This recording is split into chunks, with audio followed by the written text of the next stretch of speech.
शिरपूर शहरातील ग्रामदैवत श्री खंडेराव महाराज यात्रोत्सवात खेळण्याची दुकाने लावण्याच्या वादातून दोन गटात भीषण संघर्ष उफाळून आला।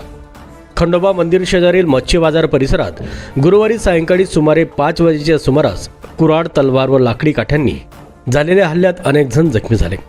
या प्रकरणी शिरपूर शहर पोलीस ठाण्यात दोन्ही गटांकडून परस्पर विरोधी तक्रार दाखल झाल्या असून एकूण 18 जणांविरुद्ध गुन्हा दाखल करण्यात आला आहे। पोलीस सूत्रांनी दिलेल्या माहितीनुसार सोनू उर्फ महेश मनोज व्हील राहणार टेक बिलाटी शिरपूर याच्या तक्रारीनुसार सनी दुडकू सोनवणे व ऋषिकेश दुडकू सोनवणे यांच्यात दुकानाच्या जागेवरून वाद घालत शिवीगाळ केली। वाद वाढल्यानंतर त्यांनी कुऱ्हाड आणून हल्ला केला असा आरोप त्यांनी केलाय। या हल्ल्यात प्रदीप मनोज व्हील याच्या डोक्याला गंभीर दुखापत झाली, तर इतरांनी काठ्यांनी मारहाण केल्याने अनेकांचे डोके, पाठ, हातपायांना जखमा झाल्या।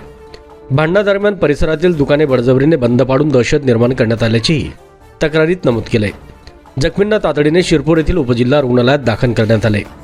दरम्यान याच घटनेबाबत ऋषिकेश दुडकू सोनवणे यांनी दिलेल्या प्रथम खबरमध्ये उलट आरोप करण्यात आले आहेत। हल्ल्यात रवींद्र आधार सोनवणे याच्या डोक्याला गंभीर दुखापत झाली असून त्याच्यावर कॉटेज हॉस्पिटल येथे उपचार सुरू आहेत। तसेच इतर जखमींनाही उपचारासाठी दाखल करण्यात आले। घटनेची माहिती मिळताच शिरपूर शहर पोलिसांनी तातडीने घटनास्थळी धाव घेऊन परिस्थिती नियंत्रणात आणली। दोन्ही गटातील तक्रारींची दखल घेऊन एकूण 18 आरोपींविरुद्ध गुन्हे दाखल करण्यात आले आहेत। पुढील तपास PSI संदीप दरवडे व PSI कुशारे करीत आहेत।